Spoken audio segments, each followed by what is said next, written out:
ప్రభుత్వ ఉద్యోగం అంటే అందరికీ ఓ రకమైన అభిప్రాయం ఉంటుంది. ఆఫీస్కి లేటుగా వెళ్లినా, ఇంటికి త్వరగా వచ్చినా అడిగేవారు ఉండరు అనేది ఎక్కువ మంది ప్రజల్లో ఉండే భావన. అయితే ఇలాంటి అభిప్రాయాల నేపథ్యంలోనే కేంద్ర రాష్ట్ర ప్రభుత్వాలు తమ ఉద్యోగులకు సంబంధించి కీలక నిర్ణయం తీసుకుంటాయి. తాజాగా కేంద్ర ప్రభుత్వం సెంట్రల్ ఉద్యోగులకు కీలక సూచనలు చేసింది. ఆఫీస్కి ఆలస్యంగా వస్తే కఠిన చర్యలు ఉంటాయని హెచ్చరించింది.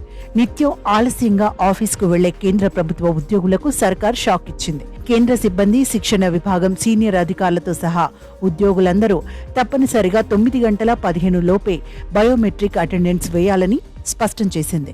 ఆలస్యంగా వచ్చేవారిని గాడిలో పెట్టేందుకు ఈ నిర్ణయం తీసుకోబోతున్నట్లు తెలుస్తోంది. అయితే 15 నిమిషాల ఆలస్యాన్ని కేంద్రం అనుమతించింది.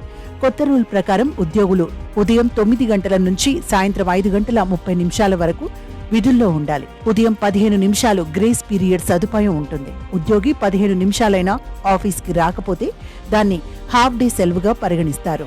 అయితే నెలలో 2 రోజులకు ఈ నిబంధన నుంచి మినహాయింపు ఉంటుంది. 2 రోజులకు మించి గ్రేస్ పీరియడ్ తర్వాత ఆఫీసుకు వస్తే అదనంగా ఆలస్యం చేసే ఒక్కరోజు హాఫ్ డే వేతనంలో కోత విధించనున్నారు. అయితే ఉద్యోగికి సీఎల్ ఉంటే వాటి నుంచి హాఫ్ డే సెలవును మినహాయించనున్నారు. క్యాజువల్ సెలవులు లేకపోతే ఎన్నెడ్ లీవ్ల నుంచి తగ్గించనున్నారు. అవి కూడా లేకపోతే శాలరీలో కోత విధించనున్నారు. ఆలస్యంగా వచ్చే వాళ్లతో పాటు త్వరగా ఆఫీస్ నుంచి వెళ్లిపోయే వాళ్లకు కూడా ఈ నియమం వర్తిస్తుంది. ఈ అంశంపై ఉద్యోగులు ఆగ్రహం వ్యక్తం చేస్తున్నారు. ఆఫీస్లో పని ఎక్కువగా ఉన్న రోజుల్లో అదనంగా 3 నుంచి 4 గంటలు పని చేస్తున్నామని, దానికి తమకు అదనంగా డబ్బులు చెల్లించట్లేదు కదా అని అంటున్నారు.